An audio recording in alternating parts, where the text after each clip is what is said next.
get low, you can still go. Even when you feel slow, you can still go. Even when there's no hope, you can still go. I never answer to no, man, I still go. Go, go, go, go, go, go, go, go. Brian Giles with Brian Giles MTG. And we're back with more crazy Bloomburrow spoilers. So, continuing our lists off with more cards from the Commander sets in Baleful Strix. So, a blue and a black for a 1/1 artifact creature bird with flying and death touch. When it enters, draw a card.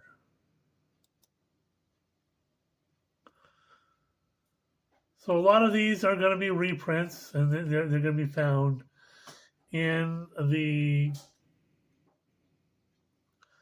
Commander decks. This is Derevi, Imperial Tactician. So a green, a white, and a blue for a 2/3 bird wizard. Derevi, Imperial Tactician enters. Whenever a creature you control deals combat damage to a player, may tap or untap target permanent. And you can pay a green, a white, a blue, and a generic to put Derevi onto the battlefield from the command zone.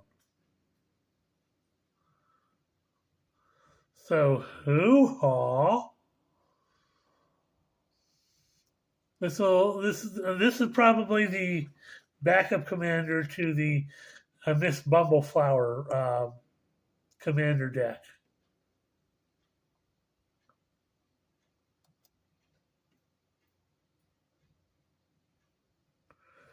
Then we have the Gitrog monster.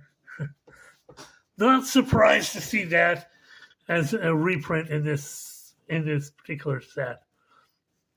So black and green and 3 for a 6/6 legendary frog horror with death touch. At the end of your upkeep, sacrifice the Gitrog monster unless you sacrifice a land. You may play an additional land on each of your turns. Whenever one or more land cards are put into the graveyard from anywhere, draw a card. So, hoo-haw.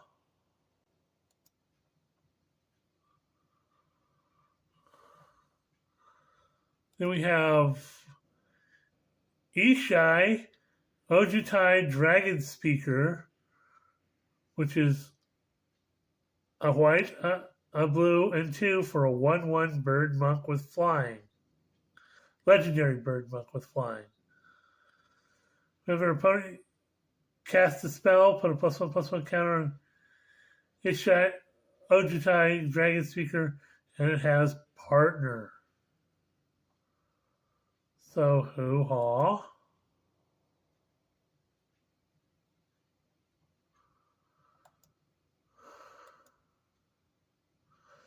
Next up, we have Quain, Itinerant Meddler. I'm not surprised to see this in here. So, a white and a blue for a 1/3 Rabbit Wizard. Legendary Rabbit Wizard. Tap it. Each player may draw a card.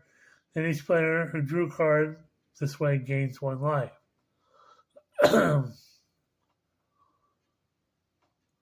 So it's kind of like the helps out mechanic.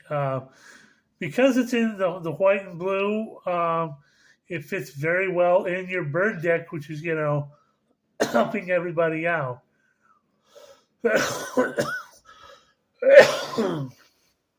Which is, I believe, how the Miss Bumbleflower commander deck is supposed to work. We have Kaikar, Wind's Fury, a blue, a red, a white, and 1 for a 3/3 legendary bird wizard with flying.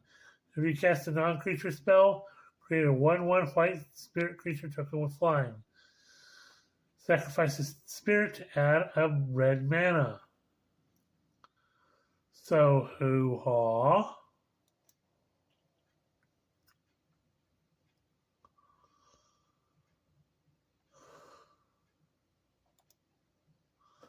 Next up, we have Teferi Time Raveler.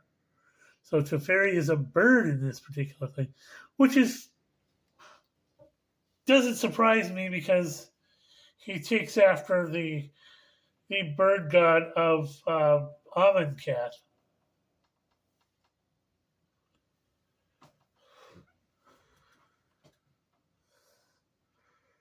So a white, a blue, and one for 4 loyalty legendary planeswalker Teferi. Each opponent can cast spells only anytime they could cast a sorcery.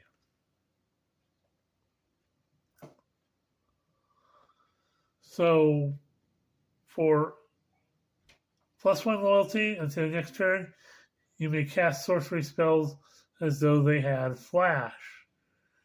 -3 loyalty, return for 1 target artifact, creature, and or enchantment to its owner's hand. Draw a card. So hoo-ha. Then we have, and this will be in the command. This is a special guest. I don't know why it's at a myth, but they're all at mythic level. But Swords to Plowshares, excel target creature's controller gains life equal to its power. So yeah, not surprised to see that here. Okay, the next up is more special guest in Rat Colony.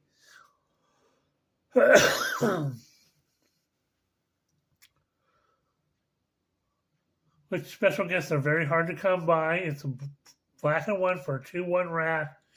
It gets +1/+0 for each other rat you control, and a deck can have any number of cards named Rat Colony. This might be a card sought after by the rat heads. That's, a little something different to have, for their Rat Colony cards. Next up, we have Ledger Shredder as a special guest. So, a blue and 1 for a 1/3 bird advisor with flying. Whenever a player casts their second spell each turn, Ledger Shredder connives.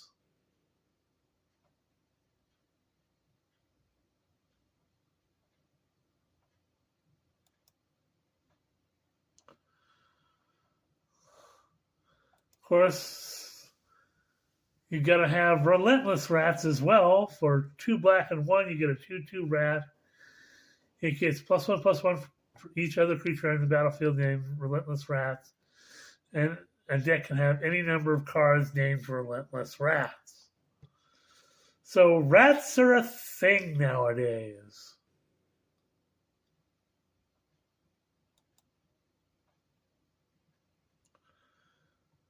Then we have Kindred Charge. So it's a beefy 2 red and 4 for a sorcerer that reads, choose a creature type. For each creature you control of the chosen type, create a token that's a copy of that creature. Those tokens gain haste. And exile them at the beginning of the next end step. Yo. And I mean, the picture it's depicting here is depicting the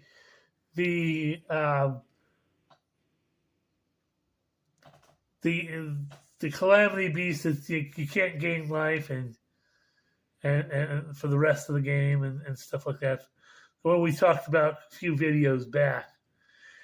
Imagine copying that.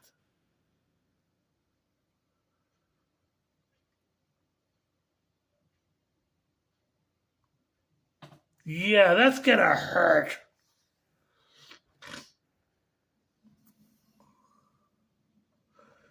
Yeah, this is just gonna not feel good all the way around.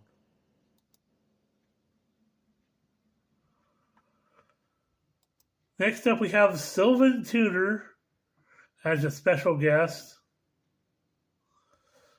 Source for green mana, you get a source that reads. Search your library for a creature card, reveal it, and shuffle. Put that card on top.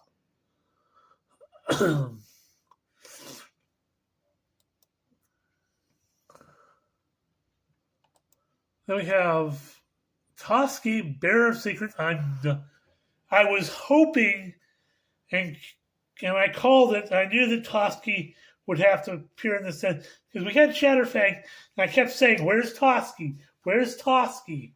So they put him in a special guest slot for a green and 3. You get a legendary 1/1 legendary squirrel. It can't be countered. It's indestructible. It attacks each combat able. Whenever a creature you control deals combat damage to a player, draw a card. So, hoo-ha. I like seeing this version of Toski. It's the only the second printing we have of this. It's still going to be very valuable, highly sought after in a special guest slot, very hard to come by. I'm saying this is going to be a very much sought after card, especially for those squirrel decks.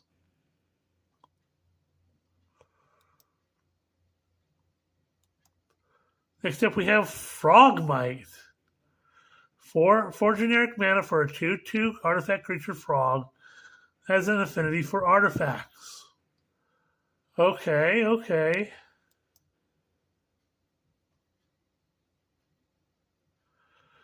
We have Secluded Courtyard.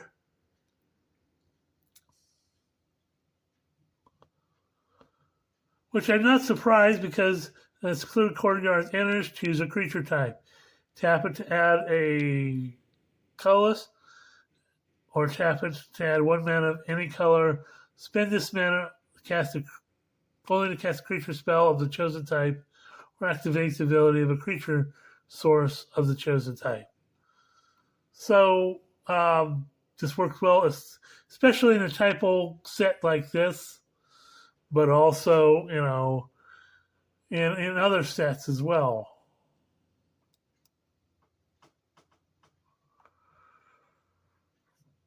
So,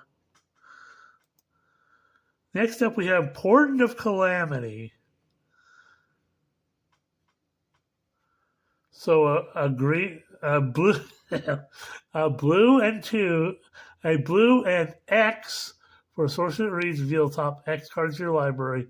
For each card type, you may exile a card of that type from among them. Put the rest in the graveyard. You may cast a spell from among the exiled cards without paying its mana cost. If you exile 4 or more cards this way, put the rest of the exiled cards in your hand. Yo!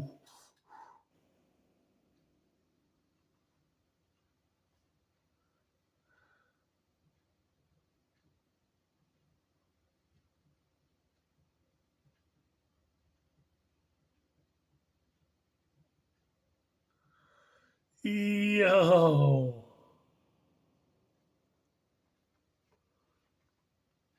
That's insanity. Look at the top X cards of your library. If it's 4 or more,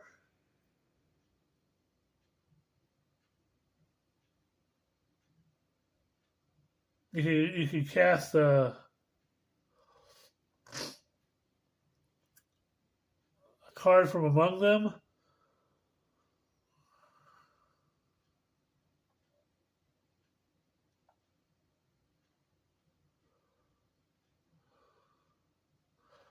The rest, what you don't use goes to your graveyard, which you can use, in other ways in terms of graveyard shenanigans. So this card is just too powerful. Next up, we have Elude, the Shoreless Sea. So 3 blue and 1 for an XX legendary elemental fish, which is another one of the Calamity Beasts. Its Power and toughness are each equal to the number of islands you control. Ew. Elude enters or attacks, put a flood counter on target land. It's an island in addition to its other types for as long as it has a flood counter on it. Okay, that's bad. That's just bad all the way around. Your merfolk decks are just, island walk decks are just going to go nutso over this card. And its last ability is first instant or sorcery spell you cast each turn costs a blue or a generic less to cast for each land you control with a flood counter on it. So it gives you also incentive to put flood counters on your own lands. So you can, some of your lands that are, your non-basics that aren't islands are now, you can make them into islands. And of course that beefs up his power and toughness. And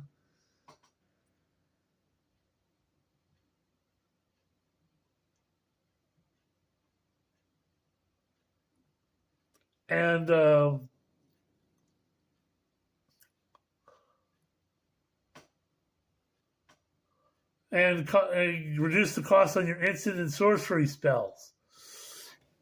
Yucky! That's just crazy. Yeah, he's mythic. He deserves every bit of that mythic rating. Oh, that's insanity. Okay, we are going to reload.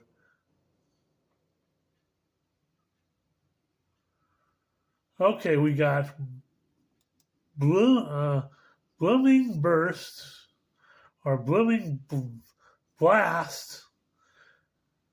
Blooming Blast for a red and 1, you get an instant read. You can gift a treasure. It deals 2 damage to target creature. If the gift was promised, it also deals 3 damage to that creature's controller. Ew. That's fun.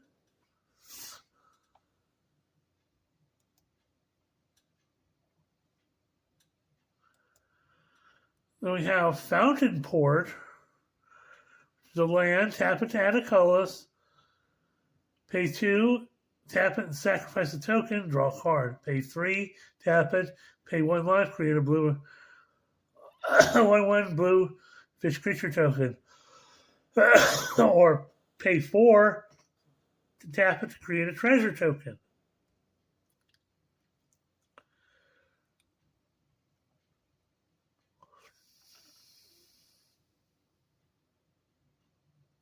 So this thing has multiple uses. So, hoo-ha.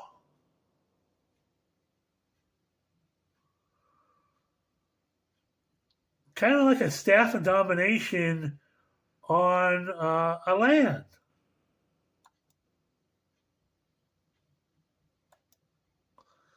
Except we have Bellowing Crier for a blue and 1.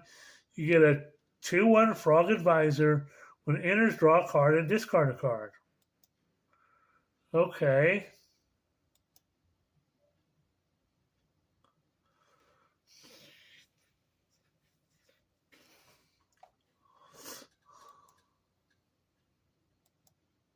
Next up we have Alania's Pathmaker. So, a red and 3 for a 4/2 Otter Wizard. When it enters, exile the top card of your library until your next turn. You may play that card. Hoo-ha. Then we have Druid of the Spade. So it's a green and 2 for a 2/3 Rabbit Druid. As long as you control a token, Druid of the Spade gets +2/+0 and has trample. Okay.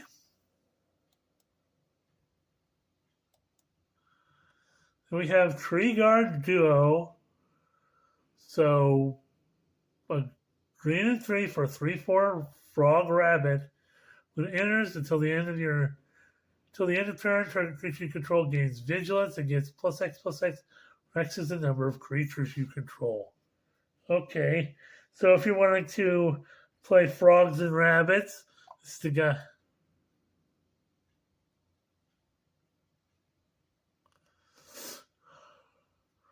This is the card, that you want to have.